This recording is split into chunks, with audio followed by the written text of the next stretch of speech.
It was the third year in the reign of Jehoiakim, king of Judah. The sky over Jerusalem burned orange as the sun dipped behind the city walls. Then a shadow, vast and slow, began to rise in the distance. It wasn't just an army, it was Babylon, and Babylon didn't come for peace. With the force of a tidal wave, the most feared empire of its time swept through the city. Gates splintered, streets erupted into chaos. The temple, once the heart of worship, was ransacked.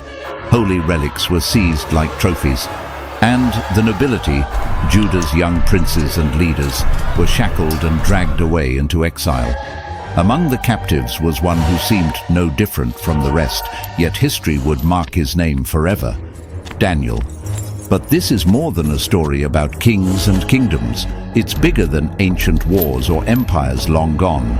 This is a story that stretches across time. From Babylon's throne rooms to the final pages of prophecy, Daniel's life echoes beyond his own era. Some say he only saw the world around him. Others believe he saw what's still to come. What if the visions sealed for ages are about to unfold? The wise will understand.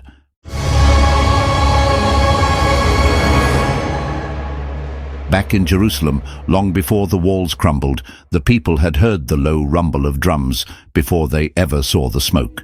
The guards on the walls cried out, but everyone already knew it was too late. Babylon was here. Nebuchadnezzar's army marched like a living storm. City after city had already fallen. Jerusalem was next. When the soldiers crashed through the gates, the invasion was swift and merciless. Homes were looted, families torn apart. Even the temple, the place where the name of God once dwelled, was violated. Every sacred vessel was stolen, packed up, and hauled across deserts to a temple that served idols. But Babylon wasn't just after gold, it was after minds. Nebuchadnezzar gave a command. Choose the best of Israel's youth, the sharpest minds, the strongest bodies, the most gifted in wisdom. Bring them to me. Teach them our language, our customs, our gods. Let them forget who they were. Let them serve me. So they were taken, handpicked. Young nobles and future leaders, ripped from their homes, marched into the unknown. Everything familiar left behind. But from that group of exiles, 4 names would rise, and history would never forget them. Daniel, Hananiah, Mishael, Azariah. They had no idea what was coming, no clue what Babylon had in store. But deep in their hearts, one thing was solid: they would stay faithful to their God, even in a land that wasn't theirs. The road was long and harsh. Dust clung to their skin like ash.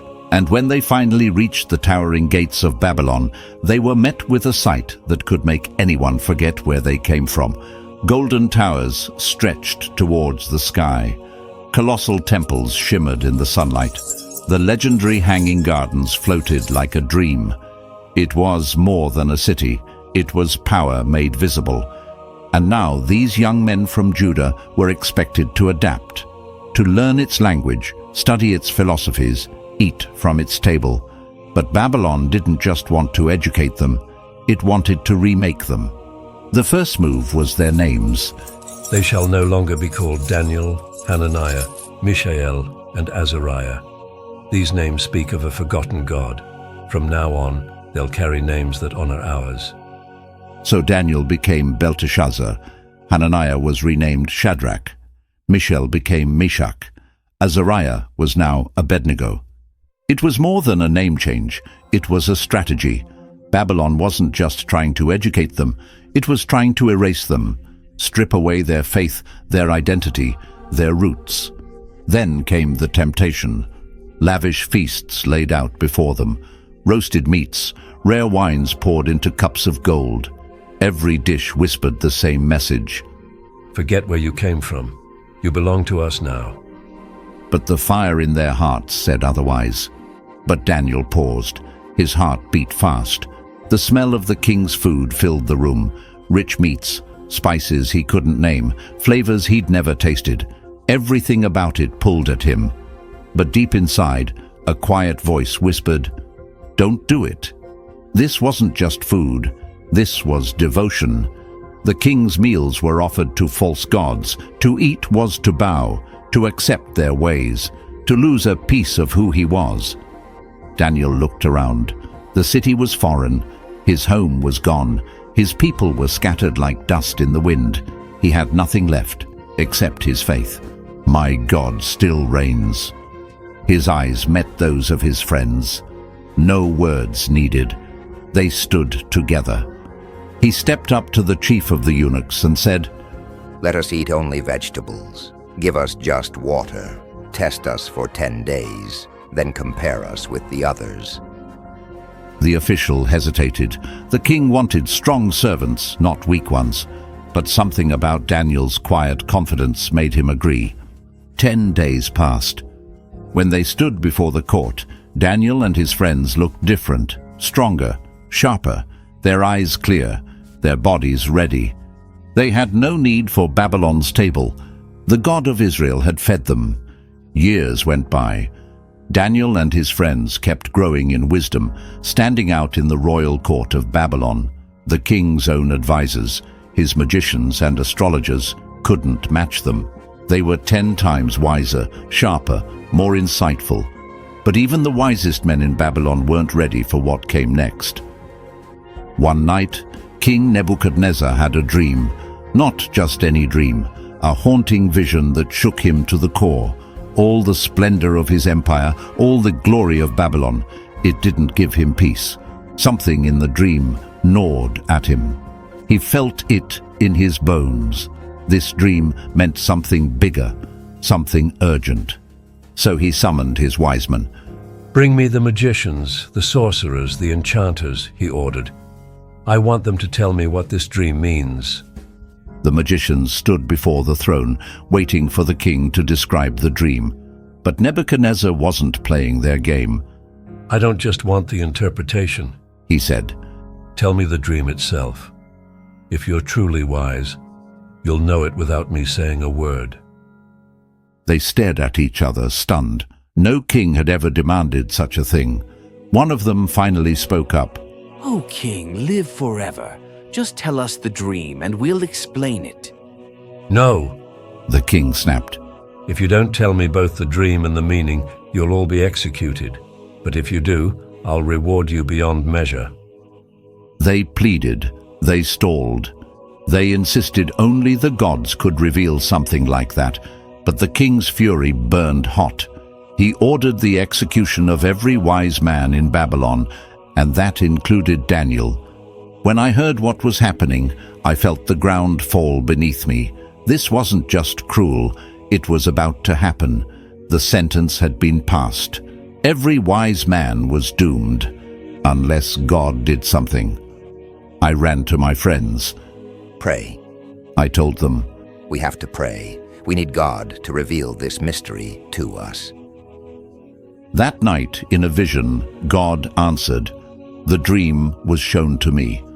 At dawn, I stood before the king. "Can you tell me the dream and what it means?" he asked. "No wise man, no magician or astrologer can reveal what you asked," I replied. "But there is a God in heaven who reveals mysteries. He has shown me your dream and its meaning." "This is what you saw," I said. "A massive statue, majestic and terrifying. Its head was gold, its chest and arms were silver, its belly and thighs bronze, its legs iron, and its feet a mix of iron and clay. Then suddenly a stone, cut not by human hands, struck the statue at its feet. And the whole thing shattered, gold, silver, bronze, iron, clay, all turned to dust, blown away by the wind. But that stone became a mountain, and it filled the whole earth. That was your dream. And here's what it means. You, O king, are the head of gold. Your kingdom is strong and glorious, but it won't last. Another kingdom will rise after you, lesser than yours, then another, and another, each one falling until the last is weak, divided, brittle. But in the end, God will build a kingdom that will never fall, a kingdom not made by men. one that will outlast every empire. That stone you saw, that's God's eternal kingdom." The room went still. Nebuchadnezzar looked at me, then at his magicians, still silent, still useless, and then he bowed. "Truly," he said, "your God is the God of gods and the Lord of kings. He alone reveals hidden things." From that day on, I was lifted up in Babylon, made ruler over the entire province and leader of the king's wise men. But I knew something the king didn't. His empire, like every empire, would fall. Time passed, and Babylon kept its hold on the world. But the stone was already coming. At the peak of his reign, when his power was unmatched, Nebuchadnezzar still remembered the dream, the vision of the great statue. But deep down, he refused to accept its meaning. If he was the head of gold, why should anything come after him? Why should his rule ever end? So he made a choice, bold, defiant, and loud. He ordered a statue to be built, but not like the one in his dream. This one was entirely gold, head to toe. Towering over 27 meters tall, it wasn't just a monument. It was a message. His kingdom would not fade. It would not be replaced. This was his line in the sand. He called for the whole empire to witness it. Rulers, governors, princes, counselors, everyone. They were all summoned to the plain of Dura to see the statue and bow before it. Then came the voice of the herald, echoing across the plain. "People of every nation and tongue, when you hear the sound of the trumpet, flute, harp, and every kind of music, you are to fall down and worship the golden image set up by King Nebuchadnezzar. And whoever does not bow will be thrown immediately into the blazing furnace." The instruments played, the ground trembled under the sound, and across the vast plain, thousands dropped to their knees. From the mighty to the lowly, all bowed, all except three. Word got out quickly. The Babylonian officials ran to the king, eager to report the defiance. "O king, live forever," they said. "There are some Jews, Shadrach, Meshach, and Abednego, whom you appointed over the province of Babylon. They've ignored your command. They refuse to serve your gods. They will not bow." Nebuchadnezzar was furious. Rage burned in his chest. He ordered the three men to be brought before him, and he gave them one final chance. He looked them in the eye, his voice sharp and heavy with threat. "Is it true, Shadrach, Meshach, and Abednego? You refuse to worship the image I've made. I'll give you one more chance. When you hear the music, fall down and worship. If you refuse, you will be thrown into the blazing furnace. And then, what God can rescue you from my hand?" But the three young men didn't flinch. Shadrach stepped forward, steady and unshaken, his voice carried across the court. "O Nebuchadnezzar, we don't need to defend ourselves before you. The God we serve is able to save us from the furnace, and he will rescue us from your hand, O king. But even if he does not, we still won't worship your statue." The king's face twisted with fury. He ordered the furnace to be heated 7 times hotter than normal. He called for the strongest men in his army, and they bound the three and dragged them toward the fire. The flames were so fierce they killed the soldiers who threw them in. Shadrach, Meshach, and Abednego vanished into the blaze. To all watching, it was over. But then Nebuchadnezzar rose to his feet, eyes wide. "Wait, didn't we throw 3 men bound into the fire?" His guards nodded. "Yes, O king." "Then why do I see 4, unbound, walking freely in the fire? And the 4th, he looks like a son of the gods." A stunned silence fell over the crowd. The fire raged, but inside it the impossible was happening. The 3 men were untouched, and a radiant figure stood beside them. No one could explain what they saw, only that it defied everything they knew. Nebuchadnezzar stumbled forward, voice trembling as he shouted into the flames, "Shadrach, Meshach, Abednego, servants of the Most High God, come out." And they did. They stepped out of the fire. Their bodies were whole. Not a single hair was burned. Their clothes didn't even smell of smoke. No one spoke. They all knew what had happened. The God of Israel had answered. The most powerful king in the world dropped to his knees. Blessed be the God of Shadrach, Meshach, and Abednego. No other God can save like this. From now on, no one in my kingdom will speak against their God, for there is no one like him. He honored them and raised them high in Babylon. But though the city rejoiced, Nebuchadnezzar had not yet learned what mattered most. Not really. Despite the dreams, despite the fire, despite seeing it all with his own eyes, he still didn't get it. He still thought his power was his own, that his kingdom was eternal, that his glory belonged to him. He didn't know yet that all of it was borrowed, that all of it was allowed, and soon he'd be reminded. Babylon stood proud, wrapped in walls no enemy had ever breached. To the world it was untouchable, an empire carved in stone and gold. But far to the east, a storm was building, a rising force, the Medes and Persians, gathered under the command of a name that would soon strike fear across nations: Cyrus the Great. His army drew closer, but King Belshazzar didn't flinch. While his enemies plotted, he partied. That night Babylon pulsed with celebration. Gates were locked, guards were posted, and the king felt safe behind his towering walls.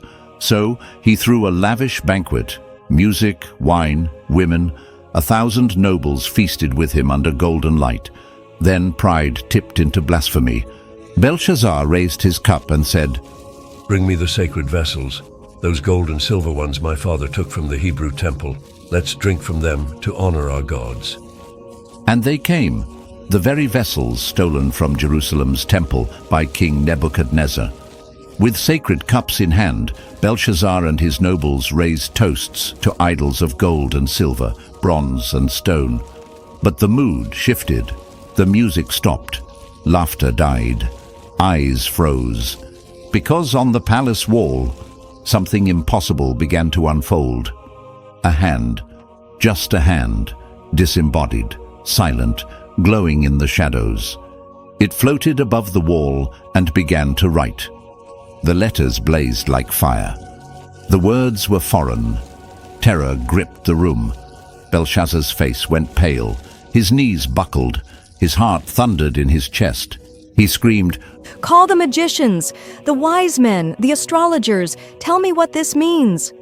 They came. They stared. They whispered. But no one could decipher the writing. No one knew what it said. Panic thickened until the queen stepped forward. "O king," she said, "there is a man in your kingdom who holds the spirit of the gods. In your father's time, he could interpret dreams and solve mysteries. His name is Daniel." And Daniel was summoned. Belshazzar leaned forward, desperate. Are you Daniel, the wise man of my father's court? Interpret this writing, and I will clothe you in purple, place gold on your neck, and make you third in command of my kingdom. Daniel looked at the king and said, Keep your gifts. Give your rewards to someone else, but I will tell you what the writing means. He turned to the wall. The letters still glowed. But before he read them, he spoke. O king, hear me. Your father, Nebuchadnezzar, was lifted high over the earth. But when pride overtook him, he was humbled. He lived like a wild animal until he understood this. The Most High rules over the kingdoms of men. But you, Belshazzar, you knew all this, and still you lifted yourself against heaven. You desecrated God's vessels. You honored lifeless idols of metal and stone. You have not honored the God who holds your breath in his hands. And so he has written this. Daniel pointed. The room was silent. The words were still burning. Mene, mene, tekel, parsin. And then came the meaning. Mene. God has counted the days of your reign and brought it to an end. Tekel. You have been weighed in the balance and found lacking. Parsin, your kingdom is divided and given to the Medes and Persians. The words struck like thunder. Belshazzar sat frozen, but he wouldn't have time to react, because even as Daniel spoke, the city had already been breached. In the dark, unseen and unheard, Persian troops were inside Babylon. Cyrus had outwitted the mighty city. He diverted the Euphrates River, leaving its riverbed dry.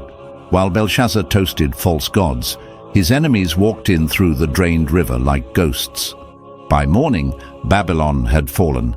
Belshazzar was dead, and the greatest empire the world had ever known collapsed in a single night, just as Daniel had declared. Because kingdoms rise and fall, but the kingdom of God endures forever. Babylon had fallen. The Medes and Persians now held the reins of the empire. Cyrus the Great appointed Darius the Mede to govern Babylon and its provinces, and though rulers rose and fell, Daniel remained. His wisdom, integrity, and unwavering faith made him stand out among the officials of this new kingdom. Darius recognized it and placed him above all the princes and governors of the empire. But power invites envy, and when a man walks closely with God, the world takes notice, and often it hates what it sees. So the nobles whispered behind closed doors. One of the Mede princes scoffed. This Daniel, why does he rule over us? A foreigner, a Hebrew, raised up by every king he serves. Another joined in. We need to find something, some mistake, some hidden flaw. But they found nothing. Daniel was clean. There was no scandal, no corruption, just quiet, faithful obedience. So they changed their approach. If we can't trap him with fault, we'll trap him with faith. They came to Darius, all smiles and flattery. O king, live forever. We've come together to honor your majesty. Sign a decree, make it law, that for 30 days no one may pray to any god or man except to you, O king. And if they do, let them be thrown into the lion's den. Darius, flattered and unaware of their plot, signed the decree. It was official, irrevocable, unchangeable, and Daniel knew it. He heard the decree. He understood exactly what it meant, what it would cost him. Still, he didn't hesitate. He didn't hide.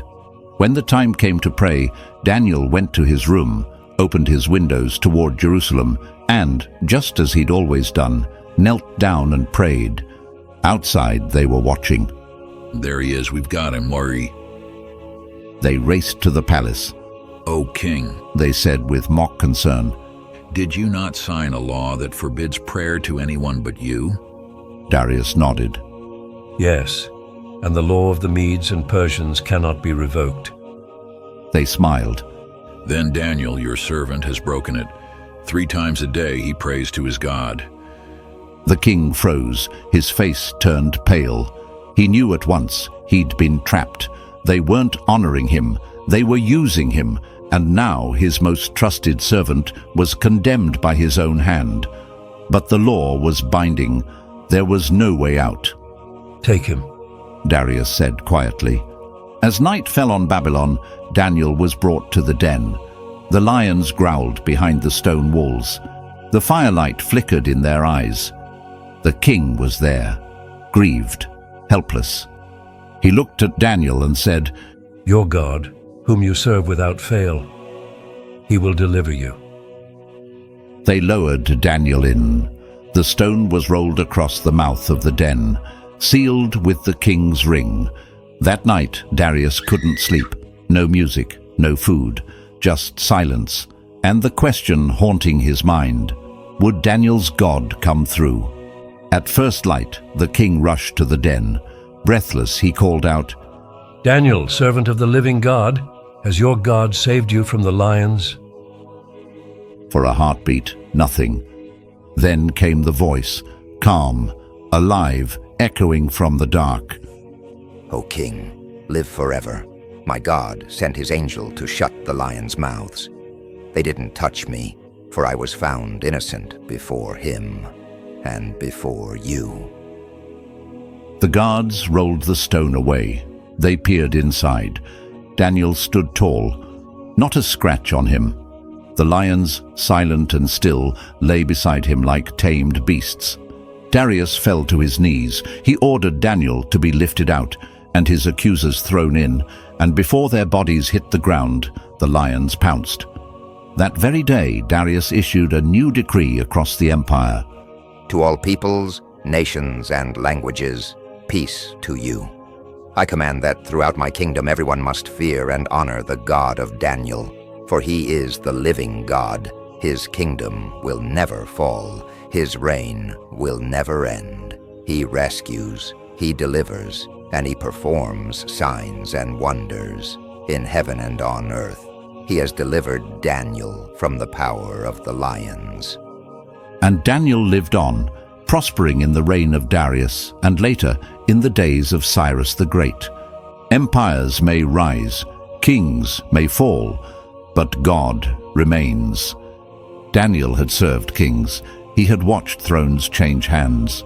But he was about to see something far greater, something beyond Babylon, beyond Persia, beyond the present. For even before Babylon fell, in the first year of Belshazzar's reign, Daniel had seen a dream, a vision of what was still to come, a glimpse into the destiny of the world. "I saw the great sea, wild and restless, stirred by the winds of heaven. Out of its depths rose 4 great beasts, each unlike the others, creatures of power and mystery. The first appeared like a lion, but it had the wings of an eagle. I watched as its wings were torn away. Then it stood upright on 2 feet like a man, and a man's heart was given to it. Then came another beast, like a bear. It was raised up on one side, and in its mouth were 3 ribs, clenched between its teeth.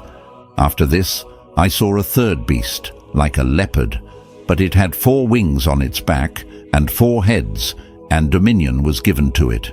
Then came the fourth. Unlike any of the others, it was terrifying, dreadful, beyond compare. With teeth of iron, it crushed and devoured, trampling whatever stood in its path. 10 horns crowned its head, and it was stronger than all the beasts before it. As I stared, another horn appeared, small at first, but different. It had eyes like a man, and a mouth that spoke with arrogant pride. Daniel trembled. What did it mean? What were these beasts? And who was this horn that dared to defy heaven? But before answers came, the vision shifted. For this was not just about kingdoms of earth. I kept watching. Thrones were set in place, and the Ancient of Days took his seat. His clothes were white like snow, his hair like pure wool. His throne was fire, blazing and alive. A river of flame poured out before him. Thousands served him. Millions stood in his presence. And then the books were opened, and I saw one like a son of man riding the clouds of heaven. He approached the Ancient of Days and was given authority, glory, and a kingdom. His rule is everlasting. His kingdom will never fall. My spirit churned within me. I was shaken. I had to understand more about the fourth beast and that little horn that waged war against the saints. An angel came near to explain, and he spoke these words. The 4 beasts are 4 kingdoms that will rise from the earth, but the holy ones of the Most High, they will receive a kingdom that lasts forever. The 4th beast is different, fierce. It will conquer with iron and terror. 10 kings will rise from it, and after them a smaller one. This horn will speak against the Most High. It will persecute the saints. It will attempt to change the times and the law, and it will have power for a time, times, and half a time. But then the court of heaven will sit in judgment. Its power will be broken, and the kingdom will be handed to the holy ones of the Most High, his people forever. When Daniel awoke, his face was pale. His body trembled. My spirit was troubled. I couldn't make sense of it all. But I knew this much. Kingdoms rise and fall. And in the end, God's kingdom will remain forever.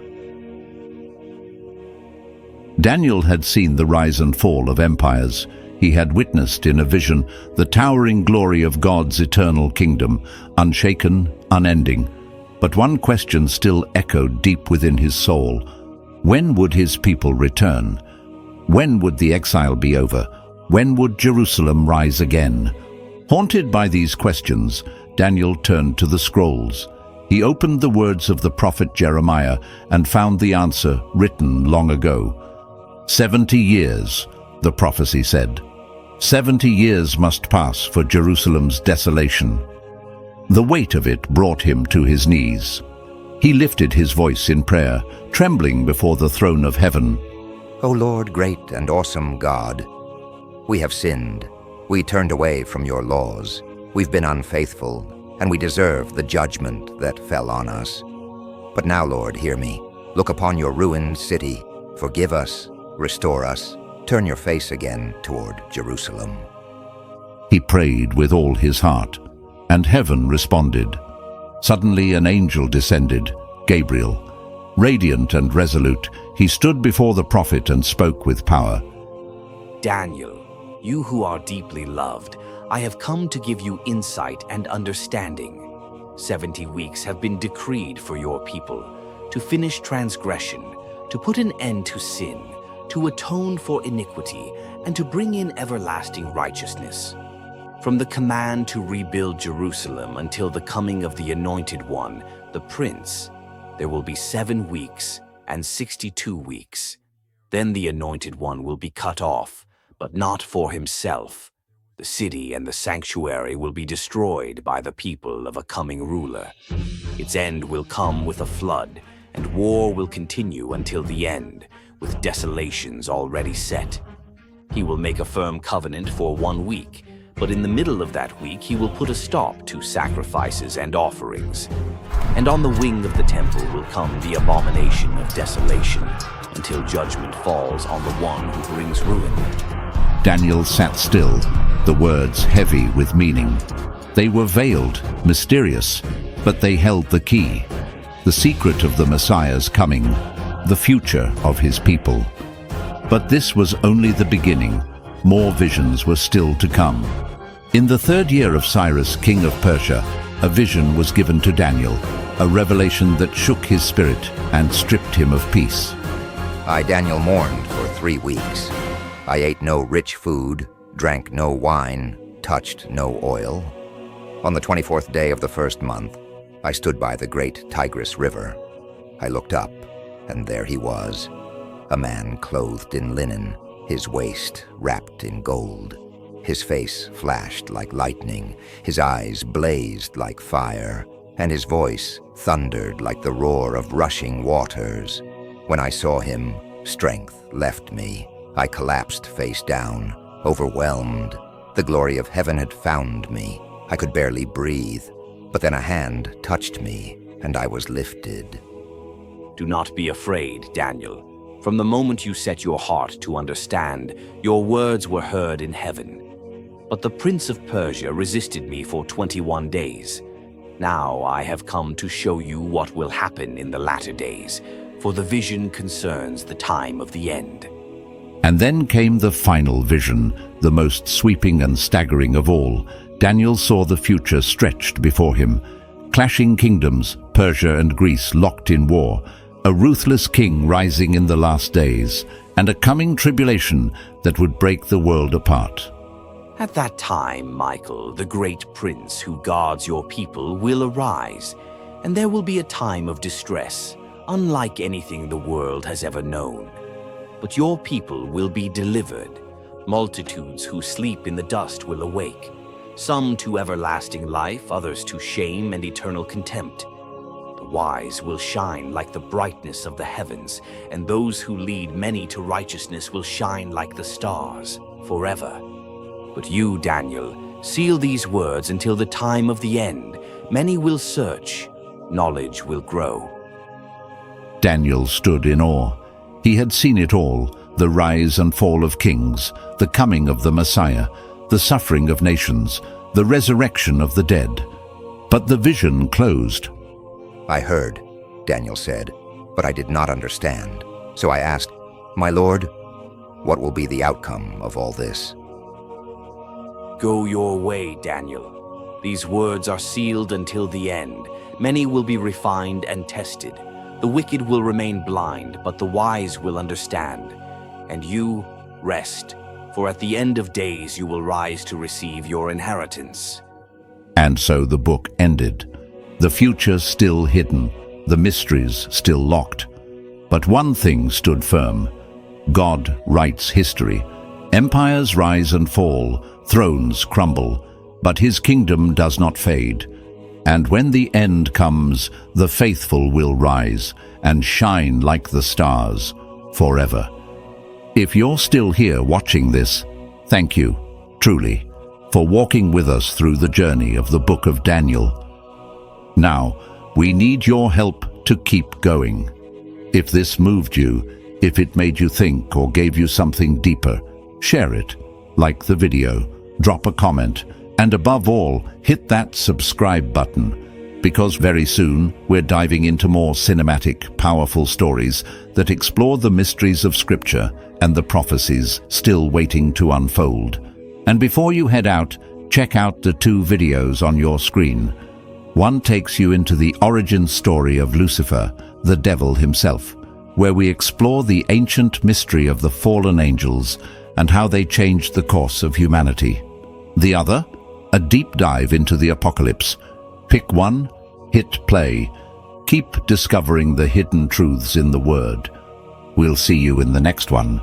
God bless. Amen.